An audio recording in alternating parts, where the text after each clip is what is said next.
Have you made it to on-site interviews and gotten rejected, even though you felt like you aced it? It sucks and it feels terrible to make it all the way to the last round only to be told no, you won't be receiving an offer. The only thing worse is if it happens multiple times. I've conducted nearly 1,000 technical interviews for Amazon, and I saw the same mistakes over and over again, even from candidates that nailed the technical portions of the interview or had really impressive experience. In this video, I'll give you 3 frameworks and pieces of advice that are easy to understand and easy to follow that will exponentially increase your chances of passing the last stage, the on-site interview. My name is Steve Huynh, and I'm a former Amazon principal engineer and bar raiser. I've trained thousands of Amazonians internally in my nearly 20-year career there on how to conduct interviews, assess interview performance, and level candidates. Before I get into my first point, there's a fundamental mindset shift that you need to understand. How fundamental? Well, let's talk about what even an interview is. You might say, Steve, duh, an interview is a test that if they pass, they get the job. And there's some truth to this. Every job has a set of qualifications, except for maybe being a YouTuber. If a person doesn't have the right qualifications, yeah, that would be a bad fit. If you want to get a software developer job and you don't know how to code, well, that's a problem. And so companies will ask you to code during the interview. The thing about code is that it either works or it doesn't work.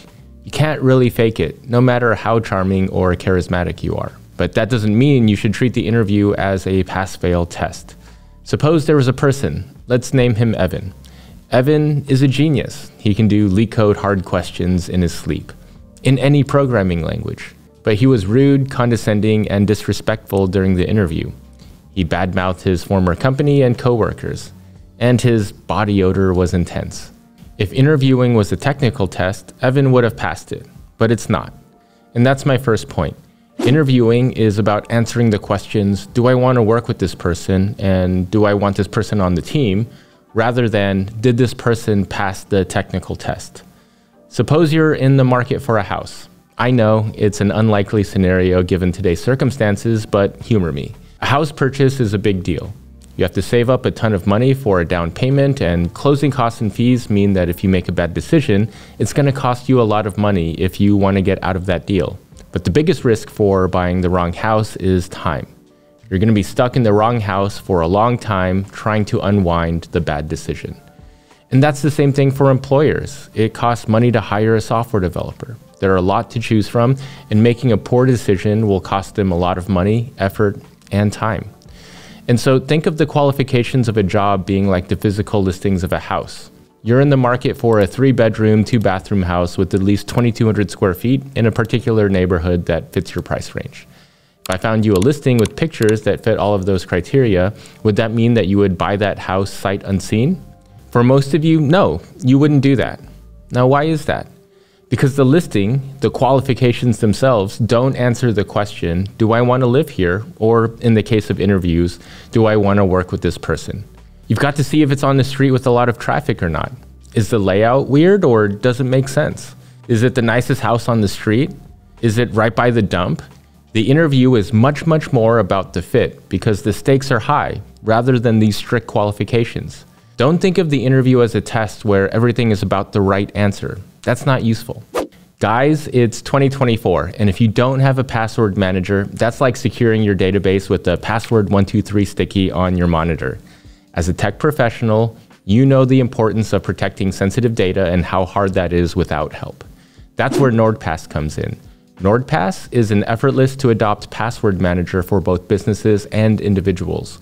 Created by the experts behind NordVPN, it's designed with security and ease of use in mind. As a business owner myself, my worst nightmare is that my accounts get compromised, but I have to share credentials with my team. It's the only way to get stuff done. Here's why NordPass is perfect for businesses and tech professionals. Secure password storage. Store all of your passwords in one encrypted vault. Password generator. Create strong, unique passwords for each account, boosting your online security. My favorite feature is the data breach scanner. Stay informed if your credentials appear in any data breaches, protecting your professional reputation. That password from 2007? With this feature, you'll know that it's compromised, and so you'll finally stop using it. Secure sharing. Safely share passwords with others in a secure manner, and really importantly, cross-device sync. Access passwords seamlessly across all of your devices, whether they're Windows, Mac, iOS, or Android. NordPass ensures that your credentials stay secure, letting you focus on what matters, acing those interviews and excelling in your tech role. Use coupon code ENGINEERED at nordpass.com/engineered to get a free 3-month trial of NordPass Business. No credit card required. Thank you, NordPass, for sponsoring today's video. You may be saying to yourself, but Steve, if I shouldn't be thinking about interviews as a test, how should I be thinking about it? Well, let's dust off that house analogy again. Suppose there are 2 houses in the same subdivision that were built in the exact same year by the same builder that are on the same street. And they're on the market for the same price. And so you go tour both of the houses. The first house is a mess. There's clutter inside of the house and the yard is overgrown with weeds. And there's a lingering body odor smell. Maybe this is Evan's house? All right. And then you tour the second house. It's been staged to highlight the strengths of the house. The yard's been manicured, and the house has a nice pumpkin spice smell that perfectly complements the season. Which house is going to sell first? And that's my second point. Interviews are much more like a sales job than a test. Now, you may get upset that I've brought the concept of sales to the interview process. The thought that you're trying to sell yourself may introduce feelings of needing to be inauthentic to secure a job, and that may seem really unfair. Steve, it should be about who can do a better job, not how good of a salesman they are. Unless the job is sales, in which case it should be about how good of a salesman you are. But that's the only exception.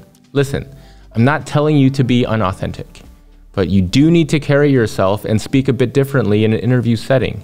Think about it this way. When you talk with your grandmother, it's different from the way you speak when you talk to a barista, which is different than the way you talk with your brother or sister, which is different from the way that you talk with your friends, which is different than the way you talk to your kids. Point is, you're going to have to talk to your potential employer in a way that's different from the way you speak normally. You can and should still be genuine, but there are things you want to lean into and things you want to avoid. There's a phrase that I got from my friend Matt Huang, which is that during an interview, you want to be impressive, but not arrogant. Being impressive is having ability, like the technical portions of the interview, but you also want to have achievements and relevant experience. You want confidence in your abilities that shouldn't turn into arrogance. What's the difference? Arrogance is when you put down others to pump yourself up. You want to be impressive without putting others down. The place to be impressive but not arrogant is via stories that you tell about your experiences during the behavioral portions of the interview. I like to say that stories are how you package your experience for others. When telling these stories and through all interactions, you want to be enthusiastic in a professional way because enthusiasm is infectious and you want to work with impressive, enthusiastic people. And you want to smile, at least occasionally, assuming you're in a country like the US where smiling is a positive thing.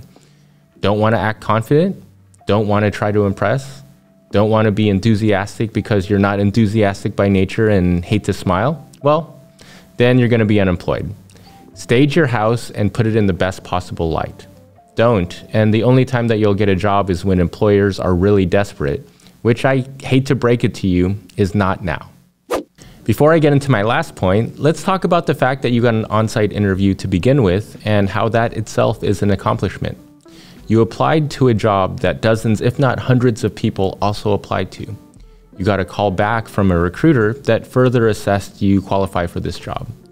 You then did a phone interview or a take-home interview or an online assessment or all 3, and you passed.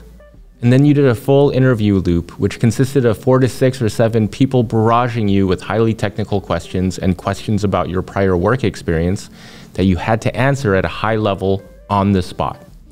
Independent of the outcome of the interview, which you obviously care about, but independent of the outcome, you've gotten further than 99% of applicants by the numbers. If you get to an on-site interview loop, you are a highly qualified candidate. And that's my final point. Interviewing is a numbers game, and if you're getting on-site interviews, the numbers are in your favor. If I told you that you will get an offer extended, but first you had to go through 5 interview loops and 5 rejections, would you take that trade? Most people I know would. But without that mindset shift, that it's a numbers game, if you talk to someone that had 5 on-site rejections, they would be down in the dumps. They might be really upset and they would think about giving up. But I think that would be a mistake. Suppose the probability that you'll get an offer extended to you is 50-50. The chances that you'll have 6 rejections still exist, but it's around 98.5%. But I think that if after each interview you really sit back and think about why an offer wasn't extended, you can work on it. If there were gaps in your coding and system design, well, now you know what companies are asking and you can get better. If the behavioral part of the interview didn't go well, then you know to work on crafting better stories, to work on your delivery, your confidence, and generally your sales pitch. You can also do mock interviews to really double click that you filled in the gaps without a big rejection. Because by the time you get a full interview loop, you are highly qualified. You will get an offer as long as you adapt your approach and preparation after a rejection. It's a numbers game. It's just a matter of time before you land that job offer. I believe in you. If you found this video useful, none of this matters unless you actually score that interview.